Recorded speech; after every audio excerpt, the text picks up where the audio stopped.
예, 성경 말씀 보겠습니다. 성경 말씀은 구약 성경 시편 46편 1절에서 5절 말씀입니다.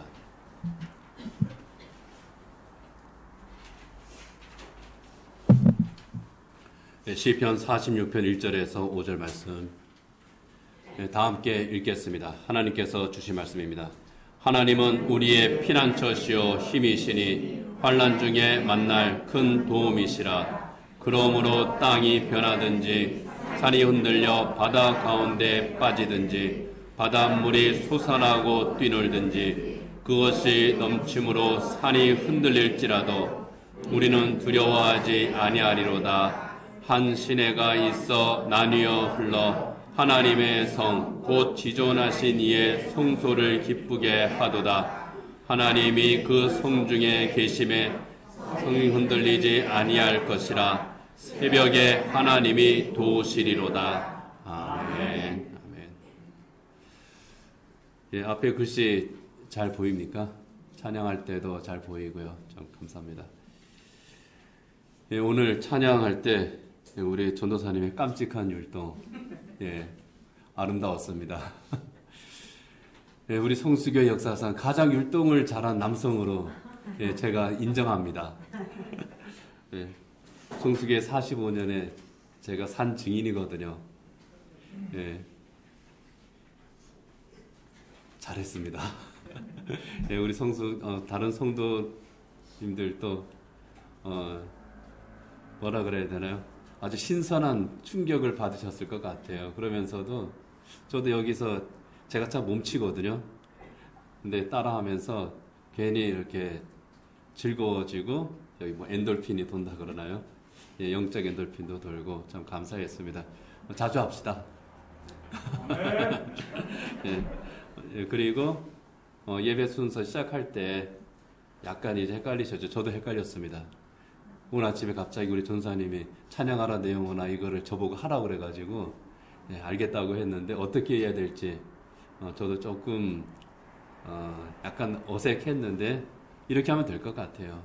그래서 마지막 찬양을 하면서 서서 이렇게 기도하시고 마음껏 기도하시고 그 다음에 이제 뒤에 영상 준비할 때 영상 준비하고 할 때 다른 분이 도와줬으면 좋겠다 싶기도 합니다.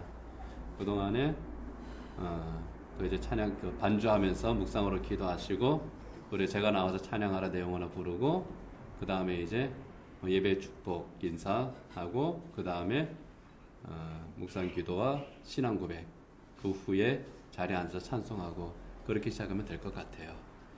예, 오늘 설교 제목은 하나님이 도우시리로다 하는 이 제목입니다. 하나님께서 우리를 정말 삶 가운데에서 영육간에 도와주시기를 간절히 사모하는 마음으로 또 이 설교를 준비를 했습니다. 하나님께서 도우시는 그 은혜가 충만한 우리 모두가 되기를 원합니다. 네, 김동호 목사님이라고 계십니다. 이름 많이 들어보셨을 거예요. 높은 뜻 숭의교회를 담임하셨던 분인데 한국교회를 위해서 큰일 참 많이 하셨어요. 은퇴하신 후에도 여러 가지 귀한 사역을 하고 계시는데 몇 년 전에 이 목사님이 폐암 진단을 받았습니다. 목사님이라 그래도 이런 거 진단을 받으면요 덜컹합니다. 이분이 그런 말을 했어요. 처음에 이제 자기가 진단을 받았을 때 매일 아침 일어나면 제일 처음 하는 것이 핸드폰 들고 암에 대한 정보를 찾는 거라 그랬습니다. 우리나라 사람들 그거 잘하잖아요. 검색의 달인들입니다. 막 찾아요. 그리고 병원에 가서 뭐라 그럽니까? 의사하고 이야기하다가 의사가 좀 마음에 안 들면 제가 찾아보니 증상이 이렇던데요. 제가 그렇게 말합니다. 그럼 의사들은 어떻게 반응하는지 아세요? 들은 척도 안 합니다. 근데 찾아보게 돼요. 그런데 암에 대한 정보를 많이 찾으면 찾을수록 자기 마음이 평안해지는 것이 아니고 이게 이렇게 치료하면 되는구나. 치료 방법이 이렇게 이제 그려지면서 내가 편안해지는 것이 아니라 더 혼란스럽다더랍니다. 마음이 더 무거워지고 불안해지더라 하는 거예요. 진단을 받았으니 이제 치료를 해야죠. 그래서 폐의 한 20%인가 30%인가를 절제하셨답니다. 잘라내고 그 다음에 항암 치료를 받는데 이게 또 보통 일이 아니잖아요. 자기의 그 몸이 많이 힘드니까 내 몸이 이제 그 표현 그대로 하면 내 몸이 무너지더라. 그런데 몸이 무너지니까 마음도 무너지더라. 마음이 무너지니까 다시 몸이 무너지게 되고 몸이 무너지니 다시 마음이 더 무너지게 되고 정말 힘들더라. 이런 악순환이 자기에게서 계속 되풀이 되더라는 거죠. 그래서 이러면 안 되겠다. 생각을 바꾸셨답니다. 그래도 내가 목사인데 그러고 그러면 내가 할 수 있는 것은 하나님 앞에 나가는 거다. 그래서 성경을 읽고 묵상하자. 그리고 그렇게 해서 받는 은혜로 내 마음과 정신을 선점하자. 먼저 채우자. 불안과 근심, 염려를 그것으로 먼저 채우는 것이 아니라 하나님의 말씀으로 그 은혜를 내가 먼저 채우자. 그래서 불안과 우울 이런 것들과 싸워서 이길 수 있는 힘을 내가 얻어야 되겠다. 그렇게 결심하셨답니다. 그리고 나서 이분이 시작한 게 뭐냐 하면은 날마다 기가 막힌 새벽이라고 하는 김도원 목사님의 아주 짧은 영상 칼럼을 갖다 만드는 그런 작업입니다. 그걸 통해서 같이 암 투병하고 있는 많은 성도들에게 위로가 되고 힘이 되는 사역을 하고 있는데 정작 자기 자신이 더 큰 은혜를 받으신다 그래요. 그런데 그럼에도 불구하고 벌써 3, 4년이 됐거든요. 최근에 페이스북에 이런 글을 올리셨어요. 반드시 꼭 가야 할 곳이 있는데 길을 모른다. 어디로 가야 하는지를 알 수 없다. 갈 수가 없다. 꼭 풀어야 할 문제가 있는데 식을 모른다. 어떻게 풀어야 하는지가 막막하다. 풀 수가 없다. 어디 그런 일이 하나 둘인가. 평생 그래왔고 지금도 역시 난 모르는 길과 식 때문에 당황하고 있다. 하나님께 기도한다. 제 목자가 되어 주십시오. 제 스승이 되어 주십시오. 길을 가르쳐 주시고 식을 가르쳐 주십시오. 그리고 그 길로 가게 하시고 그 식으로 풀게 해 주시옵소서. 초등학교 어린아이 때부터 불렀던 찬송이 늘 나의 기도가 된다.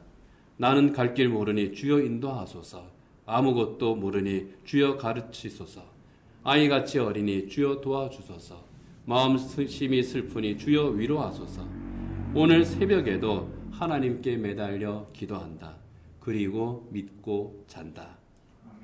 하나님께 기도하고 그리고 믿고 잔다. 모든 것을 맡기는 거죠. 이 김 목사님이 그래서 이제 말한 것처럼 반드시 가야 할 곳이 있는데 길을 몰라요. 어디로 가야 될지 그 앞에서 헤매는 것이 우리 모습입니다. 꼭 풀어야 할 문제가 있습니다. 이게 해결돼야만 돼요. 그런데 어떻게 풀어야 될지 막막합니다. 그게 우리의 삶이죠. 그때 어떻게 하는 겁니까? 이 김 목사님이 선택한 것은 말씀을 사모하고 기도하는 겁니다. 불안과 근심, 염려, 걱정 이런 것들이 먼저 자리를 차지하기 전에 그 전에 먼저 하나님의 말씀의 은혜로 채우는 겁니다. 기도로 채우는 겁니다. 하나님 나 길을 모릅니다. 저를 도와주십시오. 그렇게 할 때에 주님께서 주시는 위로와 평안이 있는 거죠. 은혜의 길로 인도하시는 우리 하나님의 손길이 있습니다. 길을 모를 때, 풀 수 없는 문제가 있을 때 정말 하나님 앞에 하나님 제게 길을 가르쳐 주십시오. 말씀으로 내 마음을 먼저 채워 주십시오. 그렇게 할 때 하나님께서 주시는 큰 은혜를 누리는 저 여러분 되기를 원합니다. 시편 143편을 보면은요. 누구보다도 다이나믹한 인생을 살았던 참 인생의 굴곡이 굉장히 심했던 사람 다윗의 고백이 나옵니다. 이 다윗이 고통과 절망 가운데 있을 때 자기의 심정을 이렇게 토로합니다. 시편 143편 3절입니다. 원수가 내 영혼을 핍박하며 내 생명을 땅에 엎어서 나로 죽은 지 오랜 자같이 나를 암흑 속에 두었나이다. 그러므로 내 심령이 속에서 상하며 내 마음이 내 속에서 참담하니이다. 내 심령이 속에서 상하고 내 마음이 내 속에서 참담하다 하는 건요, 내가 견디기 힘들 정도로 지쳤습니다.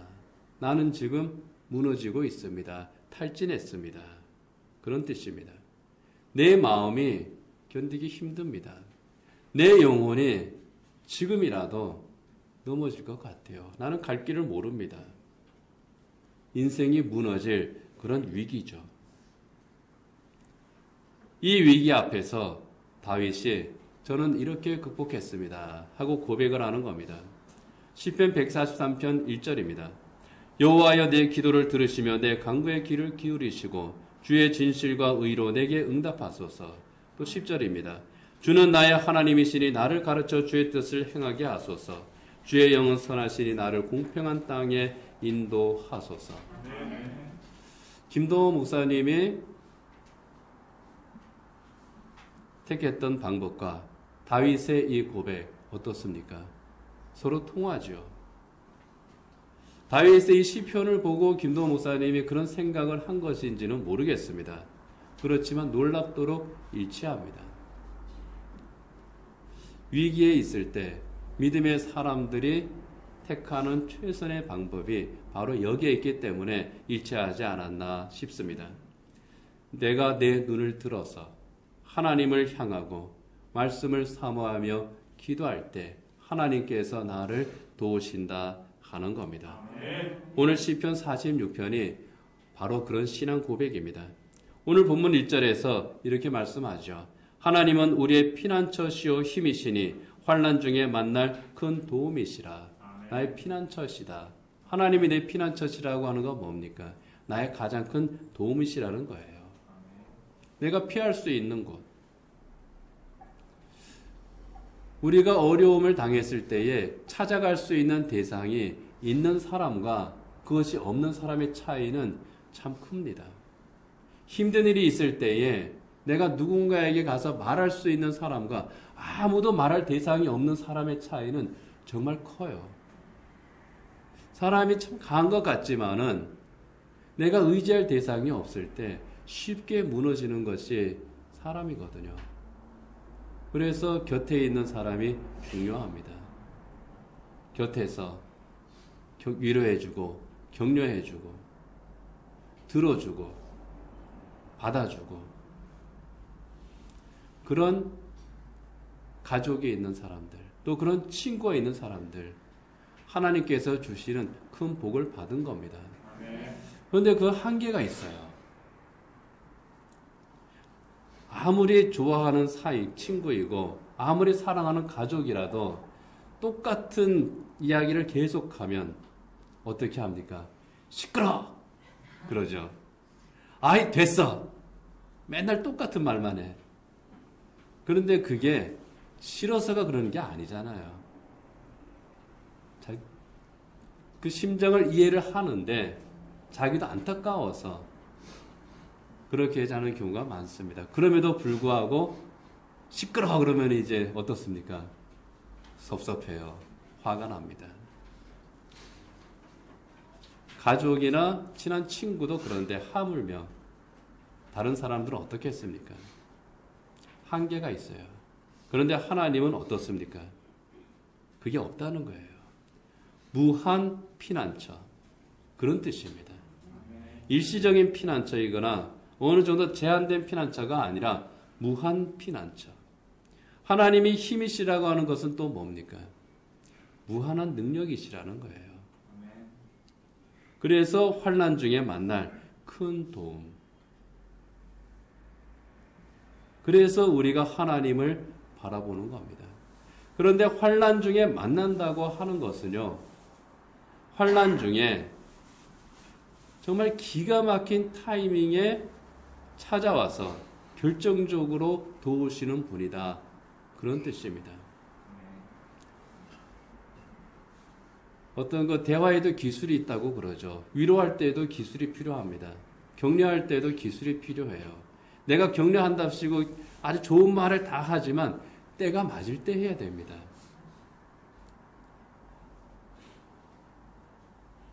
위로가 필요할 때에 그 사람을 내가 위로한답시고 하는 말이 오히려 상처를 줄 때가 있거든요. 격려한다고 했는 말인데 그 사람을 오히려 힘들게 만드는 때가 있거든요. 그런데 하나님은 그렇지 않으시다 하는 겁니다. 기가 막힐 타이밍에 가장 필요한 때에 가장 필요한 도움을 주시는 분이 하나님이시더라. 이것이 다윗의 고백이고 이것이 특히 시편 46편을 고백한 고라 자손들, 하나님 앞에 서 있는 하나님의 백성들이 하나님 앞에서 한 목소리로 고백하는 그 고백입니다. 저도 역시 마찬가지예요. 쭉 지나오면서 결국 하나님 앞에서 깨닫게 되는 것 한 가지. 하나님께서는 정말 때를 하나님의 때에 맞춰서 은총을 베풀어 주시는 분이더라. 이거를 깨닫고 나니까요. 그 다음부터는 진짜 상당히 평안해요. 뭐 그래도 이제 가끔 가다가 사고 치기도 합니다. 그렇지만은 점점 더 하나님의 때가 분명히 있구나. 그것은 나의 때와 다르구나. 내가 원하는 때, 그것이 가장 맞는 때이고 적절한 때인 것 같지만은 하나님께서 가지고 계시는 그 계획 가운데에서 조절해 주시는 때가 더 좋구나. 이런 거를 깨닫게 됩니다. 그래서 성도들은요, 낙심하거나 두려워하지 않는다는 겁니다. 그것이 2절이야 3절입니다. 그러므로 땅이 변하든지 산이 흔들려 바다 가운데 빠지든지 바닷물이 솟아나고 뛰놀든지 그것이 넘침으로 산이 흔들릴지라도 우리는 두려워하지 아니하리로다. 땅이 변하고 산이 흔들리고 바닷물이 솟아나고 뛰놀고 넘치고 이건 뭡니까? 혼돈이에요. 우리가 감당할 수 없는 그런 시련들입니다. 그런데 두려워하지 않게 된다는 겁니다. 왜요? 하나님께서 그것을 안정시키기 때문입니다. 출애굽한 이스라엘 민족이 이집트를 떠나서 가나안을 향해 가는 도중에 장애물을 만났습니다. 홍해죠. 눈앞에 바다가 가로막았습니다. 똑바로 직진해서 가야 되는데 바닷물이 가로막고 있는 겁니다. 걸음을 멈췄습니다. 어떻게 해야 되겠습니까? 길을 찾아서 돌아가야죠. 그런데 뒤쪽에서 말발굽 소리가 들립니다. 애굽왕 바로의 군대가 추격해 오고 있는 겁니다. 앞으로 갈 수도 없고 뒤로 돌아갈 수도 없습니다. 앞으로 가자니 홍해가 막고 있습니다. 뒤로 돌아가자니 바로의 군대가 쫓아오고 있습니다. 다 죽게 생겼습니다. 그때 하나님께서 어떻게 하십니까? 홍해를 갈라서 길을 내주시잖아요. 길을 만들어 주시는 겁니다. 하나님께서 그 혼돈을 안정화시키시고 하나님의 방법으로 하나님의 길을 열어주시는 겁니다. 그 하나님이 바로 우리의 하나님, 나의 피난처이신 하나님, 우리의 기도를 들으시고 우리의 형편을 살피시고 우리의 삶을 인도하시는 하나님이시라는 겁니다. 하나님의 방식으로, 하나님의 때에, 하나님의 길로 인도하십니다. 그것을 믿고 바라보라는 거예요. 그런데 자꾸 우리 인간은 어떻게 합니까? 내 길로 가자고 합니다. 내 방법으로 하자고 합니다. 실패하면서도 내 길을 자꾸 고집을 합니다. 그때에 하나님께서 나보다 더 지혜로우시다. 하나님께서 나보다 더 완벽하시다. 하나님이 나보다 더 선하시다. 하나님이 나보다 더 능력이 있으시다. 우리가 그것을 인정하면은요, 하나님께서 나를 인도하시는구나. 땅이 변하든지 산이 흔들리든지 바닷물이 솟아나든지 그 가운데 길을 내시는 하나님이시구나. 우리가 이것을 알 때에 어떤 위기와 고통이 있다고 할지라도 낙심하거나 불안해하지 않을 수가 있는 겁니다. 나 불안해하지 않을래. 나 낙심하지 않을래. 스스로 다짐하는 것이 아니라 하나님께 드리는 겁니다. 그랬을 때 하나님께서 주시는 평안에 있는 겁니다. 그래서 4절에서 이렇게 고백하죠. 한 시내가 있어 나뉘어 흘러 하나님의 성 곧 지존하신 이의 성소를 기쁘게 하도다. 팔레스틴 지역은 광야가 많습니다. 그리고 건기와 우기가 확실해요. 건기 때에는 이 광야에서 풀 한 폭이 나지 않습니다. 그런데 우기가 시작이 될 때에 비가 내리잖아요. 이 내리는 비에 의해서 광야에 아주 작은 물줄기가 생깁니다. 이것이 모여서 시내가 돼요. 놀랍게도요. 그 시냇물이 흐르는 곳에 갑자기 풀이 자라기 시작합니다. 하루가 다르게 풀이 자라요. 어제까지만 해도 흙과 돌밖에 보이지 않던 바로 그곳이 아주 파릇파릇해지고요. 그곳 싹이 나고 이렇게 잎이 쑥 솟아 올라오고 열매를 맺는 겁니다. 꽃이 피고 열매를 맺는 거예요. 죽은 것 같았던 돼지가 살아나는 겁니다. 시내가 나뉘어 흐른다는 것은 그런 의미입니다. 하나님의 은혜의 강물이 흐른다는 거예요. 그리고 그곳에 메마른 돼지에 싹이 나는 것처럼 생명의 역사가 일어난다는 겁니다. 그렇기 때문에 시편 1편에서 복 있는 사람에 대해서 뭐라고 고백합니까? 저는 시냇가에 심은 나무가 철을 따라 과일을 맺는 것 같습니다. 그렇게 노래하죠.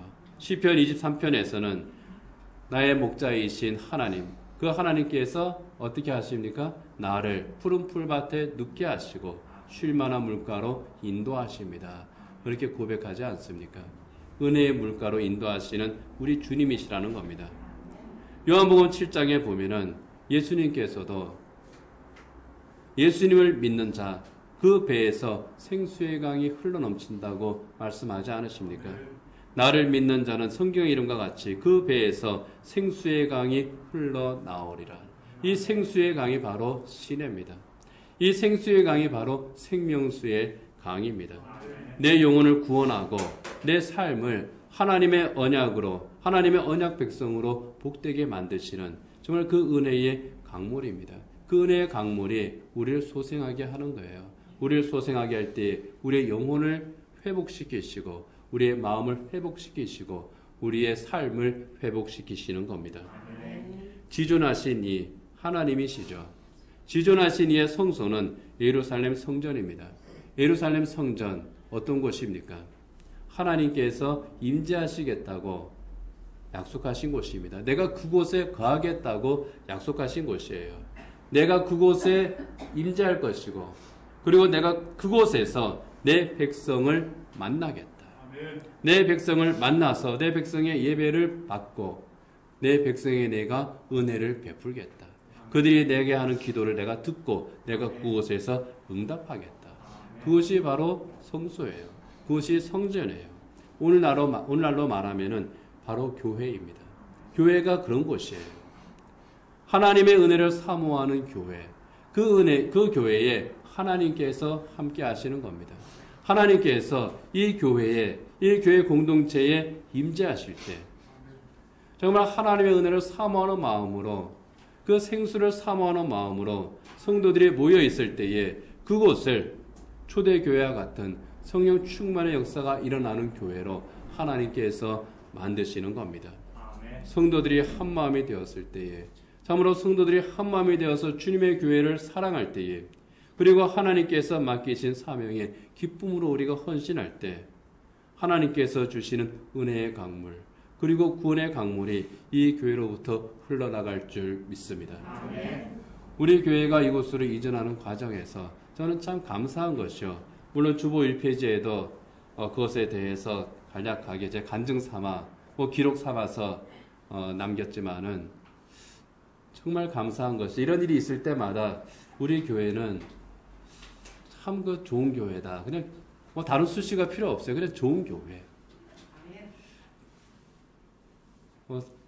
서로 어떠한 것 이렇게 이런 일을 할 때에 마음이 상하는 것 없이 또 제가 이제 그냥 기도하시고 우리 당회의 모든 것을 맡겨서 진행하시면 됩니다. 했을 때에 또 그것에도 그대로 다 순종해 주셔서 진짜 아무런 잡음이 전혀 없이 이 모든 과정이 순조롭게 진행이 될 수 있었고 그리고 정말 기가 막히게 하나님께서 우리에게 필요한 것들을 채워주셨어요. 지금 생각해도 우리 교회가 어떻게 그 건물 사려고 하는 사람한테 명도비를 받을 수 있었을까? 한두 푼도 아니고 안 줘도 되는 돈을 그것도 우리 교회와 전혀 관계도 없는 신앙도 없는 사람이 그렇게 주겠다고 하는 것이 저는 그게 지금도 이해가 되질 않아요. 그 사람들이 법을 몰라서 그런 게 아닙니다. 자선사업가라서 그런 게 아니에요.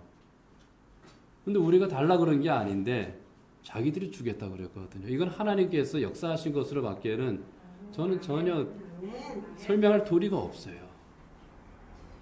그것부터 시작해서 하나님께서 우리가 마음을 준비하게 하시고 하는 그러한 것들 쭉 볼 때에 하나님께서 우리 교회를 사랑하시는구나. 그리고 우리 교회를 통해서 하실 일이 분명히 있구나. 지금까지 하나님께서 참고 기다리셨다가 이제는 너희들 깨끗한 새 집으로 갔으니 이제 좀 해봐. 뭐 그러실지도 모르겠구나. 뭐 그런 여러 가지 생각들을 많이 하는데요. 분명한 것 하나는 이 이전을 준비하고 하는 과정에서 또 이곳에 와서 우리가 첫 주, 둘째 주 예배 드리면서 뭔가 설명하기는 좀 그렇지만은 정말 우리 안에서 영적인 흐름이 좀 새로워지고 있구나 하는 그런 것을 제가 느껴요. 그리고 매주 이제 우리 교회 장로님들이 기도하시잖아요. 이렇게 말하면 우리 장로님들 시험 들라. 이제 장로님들이 기도 준비해서 하시는 것 저는 너무 좋아요. 처음부터 지금까지 계속 준비해 주셔서 정말 감사해요. 생각나는 대로 여기 올라와가지고 기도하는 것보다 그렇게 준비하고 준비가 좀 잘 안 되겠다 싶을 때는 또 저한테 목사님 이번 주는 목사님이 기도해 주세요. 이제 그러거든요. 저는 그러면은 오히려 감사해요. 아무 준비 없이 와서 하는 것이 아니라 내가 준비할 수 있는 시간을 주십시오 하는 그런 뜻이거든요. 그래서 그런 마음가짐이 정말 소중하고 근데 처음에 장로님들이 기도하실 때는 잘 준비해서 하시는데 어떤 뭐라 그래야 되나 이렇게 말 조심해야 돼 이럴 때는 어떤 기도문에 좀 메인다 하는 그런 느낌을 받았어요. 처음에는요. 그런데 점점 기도하면서 성도님도 비슷하게 느꼈을 것 같아요. 똑같이. 작년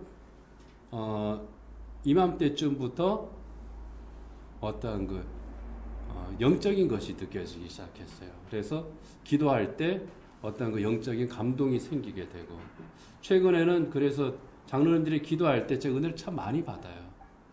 이분들의 기도를 성령께서 간섭하시고 인도하시는구나. 그래서 뭐 표현이 좀 그렇습니다만은 어떤 인간적인 준비의 기도에서 영적인 준비의 기도로 이렇게 많이 바뀌었고 그래서 너무 감사하다. 그런데 우리 성도들의 어떠한 영적인 면도 그렇게 많이 바뀌어 가고 있는 것 같아요. 그래서 이것이 어느 순간이 되면은 이것이 크게 정말 성령 충만의 역사로 초대교회가 큰 능력을 일으켰던 것처럼 그런 부흥의 역사가 영적인 부흥의 역사가 우리에게서 일어나겠구나.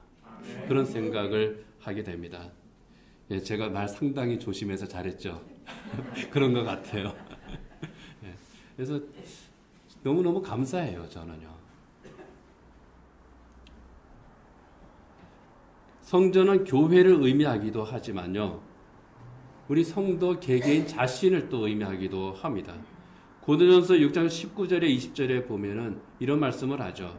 너희 몸은 너희가 하나님께로부터 받은 바 너희 가운데 계신 성령의 전인 줄을 알지 못하느냐.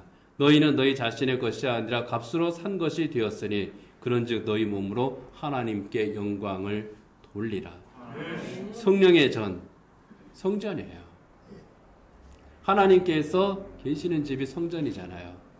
성령 하나님께서 거하시는 전, 성전입니다.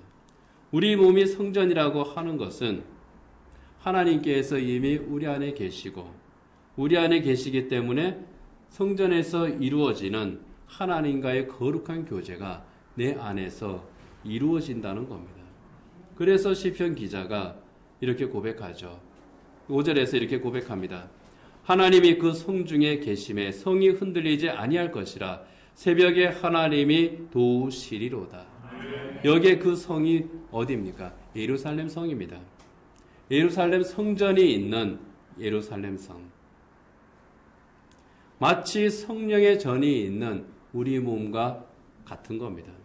하나님께서 그 성중에 계시듯이, 그 성전 안에 계시듯이 내 안에 계시고 내 안에 계신 하나님께서 나를 도우신다는 거예요. 나를 도우시는 하나님이 내 안에서 일하고 계시는 것을 내가 알 때, 그것을 내가 느끼고 있을 때 어떻습니까? 어디에 있든지 무엇을 하든지 두려움이 없어지는 거예요. 그것을 모를 때, 잊고 있을 때 두려움이 생기고 불안해지는 겁니다. 비록 내가 가는 길이 험하다고 할지라도 지금 내가 어디로 가야 될지 방향을 모르는 그런 답답함이 있다고 할지라도 하나님께서 나를 붙들어 주신다. 하나님이 나와 함께 하시고 나와 함께 하시는 하나님이 나를 붙들어 주신다. 하나님께서 나를 바른 길로 인도하신다. 내가 가는 이 길을 제대로 된 길이면 하나님께서 그 길로 계속 순탄하게 이끌어 가실 것이고, 내가 잘못된 길로 간다면 하나님께서 또 내 손을 이렇게 잡아서 이끌어 주실 것이라. 내가 정말 엉뚱한 길로 갈 때는 어떻게 합니까? 또 강하게 잡아서 또 끌어올리시고, 그렇게 하면서 하나님께서 하나님의 길로 인도하시는 겁니다. 우리가 그거를 의지하는 거예요. 내 앞에 놓인 문제 어떻게 풀어야 할지 참 막막합니다. 그때에 풀 수 있는 지혜를 주십니다. 내가 잘못 풀고 있으면 하나님께서 때로는 야, 네 손에서 연필 놔. 그리고 하나님께서 직접 문제를 풀어주실 때도 있어요. 그러면서 더 나은 해법을 우리에게 가르쳐 주시는 겁니다. 내 안에 계신 성령 하나님께서. 그래서 어떻게 합니까? 하나님을 바라보는 거예요. 1절에서 뭐라고 그럽니까? 하나님께서는 언제나, 시편 67편 1절에 보면은요, 하나님께서는 언제나 그 얼굴빛을 우리에게 비춰주신다. 그렇게 말씀합니다. 얼굴빛을 비춰주신다고 하는 것은 하나님께서 바라보신다는 거예요. 눈을 맞추신다 하는 겁니다. 대화를 하면서 엉뚱한 데 쳐다보면서 대화할 때가 있죠. 그런 사람과 대화를 하면은 어떻습니까? 좀 기분 나빠요. 그런데 하나님은 어떻게 하셔요? 뚫어져라 쳐다보는 겁니다. 그 눈을 맞추면서 하나님께서 그 얼굴빛을 비추신다고 하는 것은 그런 뜻이에요. 얼굴을 마주보고 눈을 맞추는 겁니다. 은혜의 빛을 비춰주시는 겁니다. 우리가 할 일이 뭡니까? 그 얼굴을 향해서 눈을 드는 겁니다.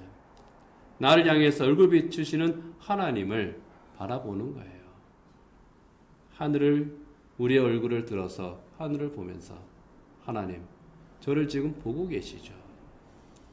하나님, 하나님의 말씀을 들려주십시오. 제 기도를 들어주십시오. 그렇게 할 때 어떻습니까? 새벽에 나를 도우시는 그 하나님의 은혜, 하나님의 기적을 체험하는 겁니다. 성경에서의 새벽은요, 가장 어두울 때입니다. 가장 어두울 때이면서 동시에 아침이 시작되는 때. 어둠이 끝나는 때입니다. 하나님께서 어둠을 끝내고 은혜의 빛으로 밝혀주기 시작하시는 때, 나는 지금 가장 절망적인 상태라고 낙담하고 있을 그때에, 아니야, 이제 너에게서 새로운 소망이 시작되는 거야. 새벽은 그런 의미입니다. 그래서 새벽은 성도에게 어떤 시간이에요? 은혜의 시간입니다. 소망의 시간이 되는 겁니다. 하나님을 바라보는 자, 하나님을 향해서 그 얼굴을 들고 기도하는 사람, 소망 가운데 말씀을 사모하는 사람, 하나님께서 얼굴빛을 비추시고 새벽빛 같은 은혜의 빛을 내려주시고 그 삶의 생수의 강이 흐르게 하시는 겁니다. 그래서 시편 기자는 새벽에 그 절망의 시간을 소망의 시간으로 바꾸어 주시는 이 하나님에 대한 기쁨의 찬양을 드림으로써 시편을 마무리합니다. 8절이야 10절에 보면은요, 이렇게 고백합니다. 이 사람의 간증입니다. 와서 여호와의 행적을 볼지어다. 그가 땅을 황무지로 만드셨도다. 그가 땅 끝까지 전쟁을 쉬게 하시며 활을 꺾고 창을 끊으며 수레를 불사르시는도다. 이르시기를 너희는 가만히 있어 내가 하나님됨을 알지어다. 내가 문 나라 중에서 높임을 받으리라. 내가 세계 중에서 높임을 받으리라 하시도다. 와서 여호와의 행적을 보라. 이거는요, 자, 하나님께서 하신 일들이 있어. 이거 한번 봐봐. 성경 한번 찾아봐. 뭐 그것도 있지만 뭡니까? 하나님께서 나에게 하신 일을 보라는 겁니다. 하나님께서 내게 베풀어 주신 그 기적을 보라는 거예요. 그 은혜를 보라는 겁니다. 무슨 뜻입니까? 내가 하나님의 은혜를, 내가 하나님의 능력을 체험했다는 겁니다. 체험하는 자, 복 있는 사람이에요. 그리스도인은 이 복을 누릴 수 있는 권리가 있는 사람들입니다. 그런데 어떤 사람들은 충만하게 그것을 누리고요. 어떤 사람은 조금밖에 못 누립니다. 똑같이 누릴 수 있는데 조금밖에 못 누리면은 속상하잖아요. 될 수 있으면은 많이 누릴 수 있는 저 여러분 되기를 원합니다. 마이크 메이슨이라는 사람이 있습니다. 그 사람이 이런 말을 했어요. 하나님의 울타리가 나를 둘러싸고 있다는 것이 항상 모든 재난과 인생의 충격으로부터 보호를 받는다는 의미는 아니다. 그 울타리는 가시로 만들어진 울타리일 수 있다. 그리고 주의 사랑의 보호가